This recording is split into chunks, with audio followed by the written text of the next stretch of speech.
President Cyril Ramaphosa appoints Advocate Andy Mothibi as the new head of the National Prosecuting Authority. What do you make of that? Was this a good move? Was this expected? What are your views on the matter?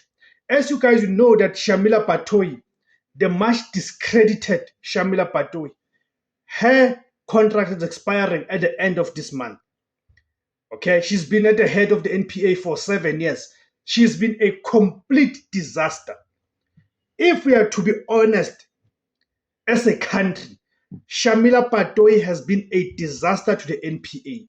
As we speak, the NPA is on its knees. And this is largely because of Shamila Patoi's incompetence.